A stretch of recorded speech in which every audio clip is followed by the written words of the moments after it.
Ya, ribuan supporter bakal dukung Indonesia di markas Bahrain langsung mendapatkan respon media Bahrain. Dan netizen Malaysia makin nyinyir tuduh timnas Indonesia palsukan dokumen pemain diaspora usai kecewa FAM gagal naturalisasi Matt Dejel. Dan yang terakhir, breaking news, Martin Paes tetap dibawa timnas Indonesia hadapi Bahrain dan China. Simak selengkapnya di sini hanya di Kamus Bola bersama saya untuk Anda.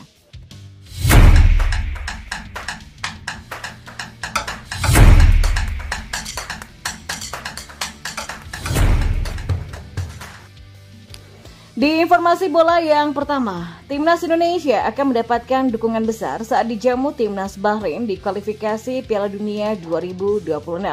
Seribuan supporter siap membakar semangat skuad Garuda. Hal itu seperti diungkapkan oleh Dadan Juarsa selaku koordinator Garuda Qatar. Sebanyak 1.200 supporter ini berasal dari Gulf Cooperation Council atau GCC Garuda Indonesia. Total tiket WNI di GCC yang mau menonton 2.200 dari Qatar sekitar 400-an, sisanya Bahrain, Arab Saudi, Uni Emirat Arab, Oman, dan Kuwait, kata Dadan dalam perbincangan dengan Detik Sport. Sudah kami siapkan koreonya. Kami dari Qatar berangkat pada tanggal 9 Oktober, totalnya seat untuk supporter timnas sekitar 2.000, kata dia menambahkan. Ya, berita tersebut ternyata langsung mendapatkan respon dari salah satu media Bahrain, Al Watan News.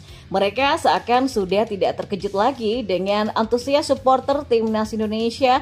Mereka mencontohkan supporter timnas Indonesia saat menghadapi Arab Saudi, bahkan tribun yang dialokasikan untuk supporter timnas Indonesia sold out oleh supporter skuad asuhan Sinteyong ini.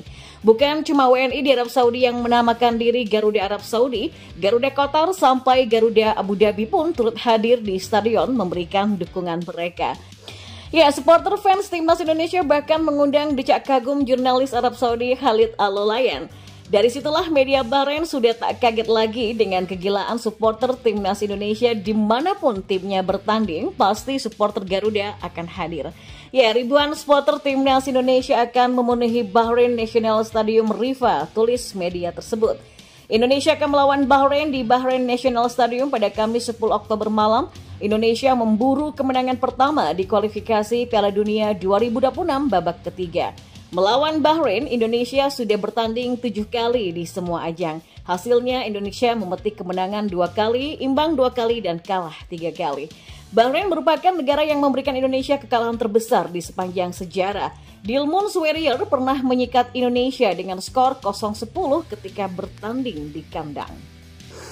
Dan informasi bola selanjutnya, netizen Malaysia menuduh timnas Indonesia palsukan dokumen sehingga bisa punya banyak pemain diaspora setelah Federasi Sepak Bola Malaysia atau FAM gagal menaturalisasi Matt Dejel. Ya, sebagaimana diketahui, FIFA memutuskan bahwa Matt Dejel yang membela klub Belanda Go Ahead Eagles tak bisa dinaturalisasi karena tak punya keturunan Malaysia dan garis keturunannya terlalu jauh. Disebutkan juga bahwa sebenarnya leluhur Matt Dejel lahir di Singapura saat masih bergabung dengan Malaysia. Karena statuta FIFA, Matt Dejel akhirnya dinyatakan tak bisa dinaturalisasi dan gagal untuk memperkuat timnas Malaysia. FAM kemudian mengumumkan kegagalannya dalam upaya mereka agar mantan rekan setim Ragnar Oratmangun ini bisa membela timnas Indonesia pada Selasa 1 Oktober kemarin. Hal ini pun menuai beragam reaksi dari netizen negeri jiran, bahkan merembet hingga menyeret nama timnas Indonesia. Ya, awalnya seorang jurnalis di EW News Suaran menyayangkan tidak adanya cross-check oleh FAM terkait dokumen Matt Dejel di akun X. Namun, unggahan tersebut mendapatkan komentar miring dari salah satu netizen Malaysia yang tidak terima. Ia kemudian menuduh Indonesia telah melakukan manipulasi data sehingga timnas Indonesia punya banyak pemain naturalisasi. Menurut saya Indonesia sudah memanipulasi dokumen para pemain ini. Tentu saja mereka akan menyangkalnya, tetapi Indonesia adalah negara paling korup di Asia. Cabang FIFA juga ada di Jakarta. Apa yang Anda harapkan dan Anda pikirkan? Tulis salah seorang netizen dari Malaysia. Tuduhan ini pun langsung membuat netizen dan fans timnas Indonesia pun geram. Mereka langsung menyodorkan sejumlah bukti bahwa para pemain naturalisasi memang punya darah Indonesia, yakni dengan memamerkan bukti berupa foto keluarga para pemain seperti Tom Haye, Miss Hilgers, Eleanor Render, Ivar Jenner, dan lainnya. Selain itu, warganet tanah air juga menyinggung soal Indonesia yang pernah dijajah Belanda selama 350 tahun. Ya, di sisi lain banyak juga netizen yang menertawakan nyinyiran warganet negeri jiran yang dianggap iri karena negaranya telah gagal menaturalisasi Miss Dejel. Sementara itu, timnas Indonesia mendapatkan amunisi tambahan usai Miss Hilgers dan Eleanor Render sudah resmi menjadi WNI pada Senin 30 September malam kemarin.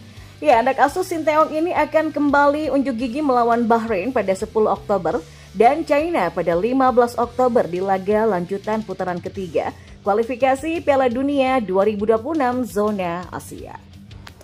Dan kita beralih ke informasi bola yang terakhir. Ya, Ketua Badan Tim Nasional BTN Sumarji memastikan Martin Paes tetap di bawah Timnas Indonesia untuk melakoni 2 laga kualifikasi Piala Dunia 2026 zona Asia melawan Timnas Bahrain dan Timnas China. Padahal kiper FC Dallas itu dikonfirmasi tengah mengalami cedera ringan. Ya, kabar kurang sedap harus didapat Timnas Indonesia pada Kamis 3 Oktober. Pasalnya, Paes terpaksa harus keluar dari skuad FC Dallas ketika menghadapi SG Earthquakes pagi tadi. Sang kiper dikonfirmasi terkena cedera pergelangan tangan. Ya, terkait kondisinya, Sumarji ikut mengkonfirmasi Paes mengalami cedera ringan dan sedang mengalami pemulihan. Diharapkan kiper berusia 26 tahun ini segera pulih sehingga bisa membela Timnas Indonesia di 2 laga lanjutan grup C babak ketiga kualifikasi Piala Dunia 2026 zona Asia. Dia hanya mengalami cedera ringan. Jadi kita lihat deh beberapa hari ke depan, sekarang dia sedang menjalani recovery, kata COO Bayangkara FC tersebut. Ya, meski sedang mengalami cedera, Paes tetap akan masuk dalam daftar 27 pemain yang sudah ditetapkan. Tiket pesawat menuju kepada Bahrain pun juga sudah PSSI siapkan untuk Martin Paes. Martin Paes tetap kami panggil dan siapkan tiket pesawatnya ke Bahrain, kata Sumarji.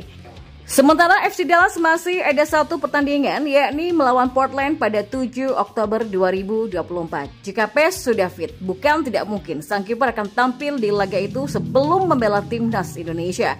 Namun kalau kondisinya tak kunjung membaik, maka kemungkinan akan absen.